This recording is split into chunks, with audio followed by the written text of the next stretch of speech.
fun that we got to do a lot of it for real. I don't remember kind of pushing hard that we do it as miniatures.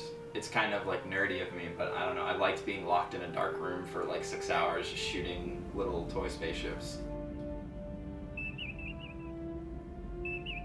My favorite moment would probably be when I was shooting the miniatures and I started working on it and I realized how difficult it would be to do this kind of stuff back in, you know, when they first started doing it in the 60s, 70s, and 80s.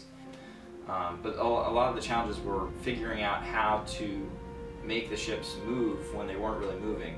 When I shoot the miniatures, they're just sitting there. They're attached to a pole and they don't move at all, and the camera is what's moving. So when the ship's flying, the camera's actually moving towards the ship and past it, and it was a huge challenge to figure out how, with the limited equipment I had, to make that look somewhat believable and at least in keeping production value-wise with the 60s show. I had thought that a certain technique, which is shooting them against a green screen and then, you know, keying the green screen out, would be the most effective, and it turned out it wasn't, because the miniatures were they weren't very big. I mean, they're only about this big, and it turned out that I couldn't, it didn't look good.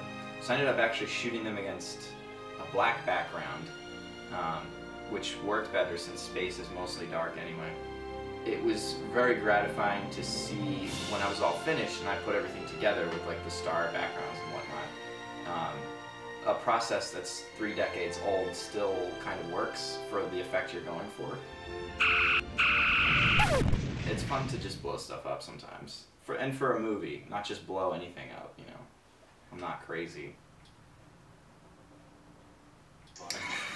There's a certain level of safety. We had a small fire extinguisher and we were sort of prepared if anything went wrong. It was a really good learning experience, but it was also really difficult at times.